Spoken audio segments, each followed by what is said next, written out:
सर्व स्वामी भक्तांचे पुन्हा एकदा खूप खूप मनापासून स्वागत आहे। आपण सर्व स्वामींचे भक्त या YouTube चॅनलमध्ये आपण जर नवीन असाल तर चॅनलला सबस्क्राइब करायला विसरू नका, कारण स्वामींचे नवीन नवीन अनुभव तसेच स्वामी सेवेविषयी प्रत्येक माहिती स्तोत्र मंत्र या चॅनलवरती येत असतात।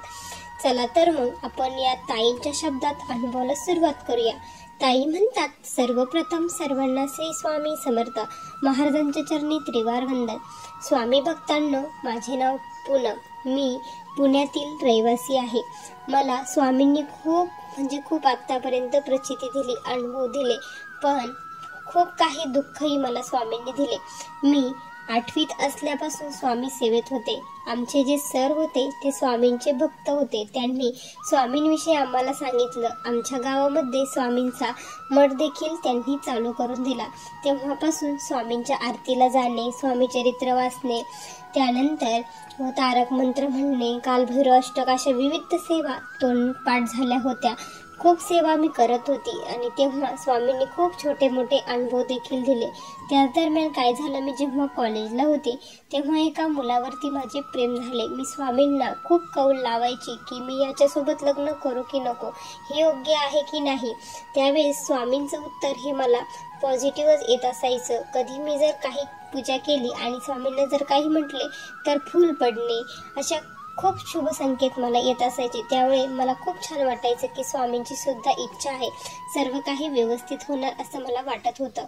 त्याच वेळेस काय झालं ना की मग मी घरच्यांना स्पष्ट सांगितले की मी ह्याच मुलासोबत लग्न करणार नाही, तर मी लग्नच करणार नाही। त्यावेळेस मग मुलगाही छान होता, घरची परिस्थिती त्यांची चांगली होती, त्यामुळे माझ्या आई वडिलांनी माझं त्याच मुलासोबत लग्न लावून दिलं। सुखाचे दिवस चालू होते, खूप छान आमचा संसार चालू होता। लग्नाला फक्त 6 महिने झाले। 6 महिने झाले, माझे मिस्टर हे खूप छान होते। त्यांचा स्वभाव ही खूप छान, खूप प्रेमळ, सर्वांना ते खूप आवडायचे, कारण ते सर्वांसोबत हसून खेळून राहायचे।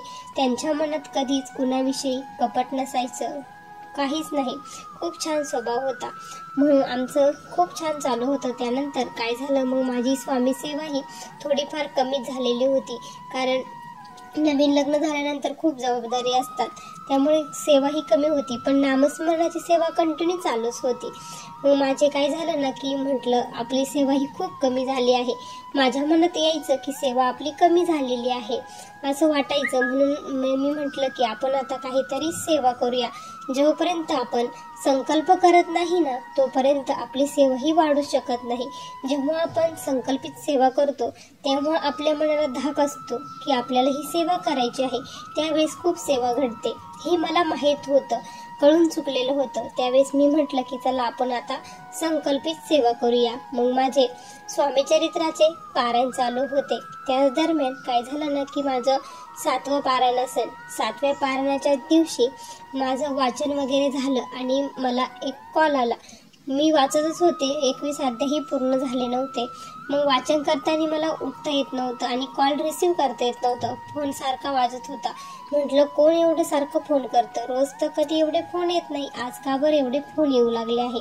मी पटपट वाचून घेतलं। त्यानंतर वाचन झाल्यानंतर मी उठले आणि सर्वात अगोदर मोबाईल बघितला। मोबाईल बघितल्यावर यांच्या फोनवरून खूप सारे मला फोन आलेले होते। एवढे फोन आले म्हटल्यावर मी खूप घाबरली, नेमकी काय झालं, काय प्रॉब्लेम आहे। त्यावेळेस काय झालं ना की मग मी पुन्हा फोन केला तर दुसऱ्यांनीच फोन उचलला। मी म्हटलं हॅलो, तर ते म्हटले की ताई तुम्ही कुठं आहात म्हणे, लवकर हॉस्पिटलला या, भाऊचा खूप मोठा ॲक्सिडेंट झाला।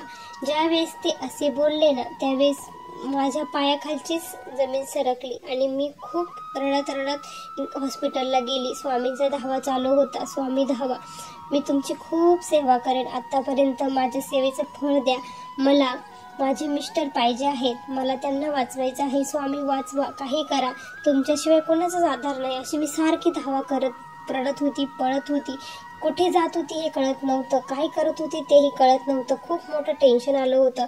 हॉस्पिटलला पोहोचली त्यावेळी डॉक्टरांनी सांगितलं परिस्थिती ही खूप क्रिटिकल आहे, यांना इथून हलवावं लागेल। त्यावेळेस हलवावं लागेल म्हटल्यावर मग मी त्यांच्या सोबत गेली, ॲम्ब्युलन्समध्ये होती, खूप सारा रक्तस्राव त्यांचा झालेला होता. मेंदूला प्रचंड मार लागलेला होता. पायही खूप साळलेले होते.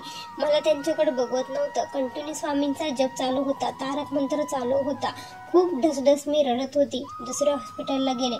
दुसऱ्या हॉस्पिटलला नेईपर्यंतच माझे मिस्टर हे डेड झाले होते. ते गेल्यानंतर मला खूप खूप हे झालं. माझी अक्षरशः दात खिळी बसली आणि मी चक्कर येऊन पडले. मी देखील हॉस्पिटलमध्ये ॲडमिट होती. माझ्या नंतर बाहेर आणलं आणि त्यावेळेस जेव्हा मी घरी आले त्यावेळेस जेव्हा मी स्वामींकडे बघितलं ना, तर अक्षरशः मला तिकडे बघू सुद्धा वाटत नव्हतं. म्हटलं, स्वामी, तुम्ही खूप वाईट आहात. तुम्ही फक्त आणि फक्त वाईटाच्या सोबत असतात. जे कोणी चांगलं असतं ना त्याच्या सोबत तुम्ही नसतात. एवढं मोठं काय पाप केलं होतं की तुम्ही मला एवढी मोठी शिक्षा दिली. म्हटलं, किती तुम्हाला जीव तोडून मी मागत होते.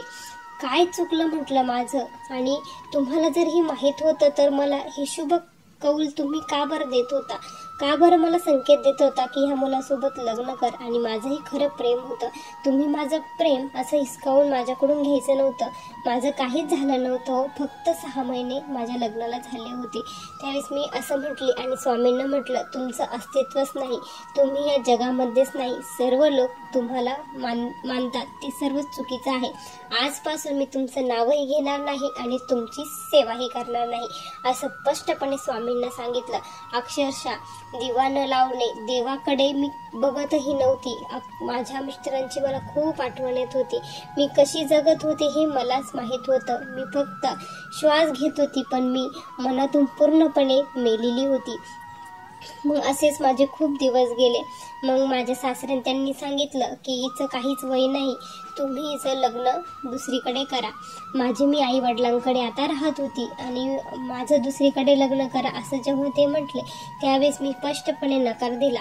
मी म्हटलं, नाही, मी असंच जीवन जगेन. म्हटलं, मला आता दुसरं कोणाशीच लग्न करायचं नाही असं मी स्पष्ट सांगितलं. तर सर्वजण म्हटले की दुःख अजून ओलं आहे, त्यामुळे तिला एकदा विसर पडला की सर्व काही व्यवस्थित होईल. माझ्या मिस्टरांना जाऊन 1 वर्ष होऊन गेलं.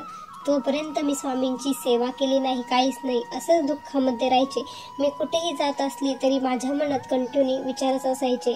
खूप डिप्रेशनमध्ये होती. खूप प्रचंड. आई वडिलांकडे मला बघवत नव्हतं, कारण त्यांना माझं खूप टेन्शन येत होतं, हिचं कसं होणार. त्यावेळेस वडिलांनी मला समजून सांगितलं की आयुष्य खूप लांब जायचं आहे.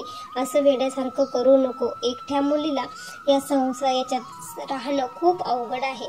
तू दुसरं लग्न कर. तुला कोणाचा तरी आधार पाहिजे. जोपर्यंत आमचा जीव आहे तोपर्यंत आम्ही तुला सांभाळणार आहे. आम्ही तुला बघू, पण आम्ही गेल्यानंतर तुझं कसं होणार? माझे वडील हेच म्हणत होते. मग वडिलांच्या इच्छेसाठी मी लग्नाला होकार दिला. आणि ज्यावेळेस मी लग्नाला होकार दिला त्यावेळेस मग काय झालं ना की जो मुलगा मला बघण्यासाठी आला होता त्याचा देखील सेम प्रॉब्लेम होता. त्याची देखील बायको ही डेड झालेली होती आणि त्याला एक मुलगी होती. आता म्हटलं, याच्यासोबत लग्न करायचं हा कसा असेल? खूप टेन्शन आलं होतं. आता कसं कळणार हे पण कळत नव्हतं. त्याच रात्री मग आमचं लग्न फिक्स झालं आणि त्या रात्री मला स्वप्न पडलं की एक वृद्ध व्यक्ती माझ्या स्वप्नामध्ये आले. प्रचंड उंच होती. त्यांनी धोतर घातलेलं होतं, कोपरी घातलेली होती, हातामध्ये खूप मोठी काठी होती. ती व्यक्ती माझ्या स्वप्नात आली आणि मला म्हटले, का ग एवढा कावा करती, एवढा तांडव करती?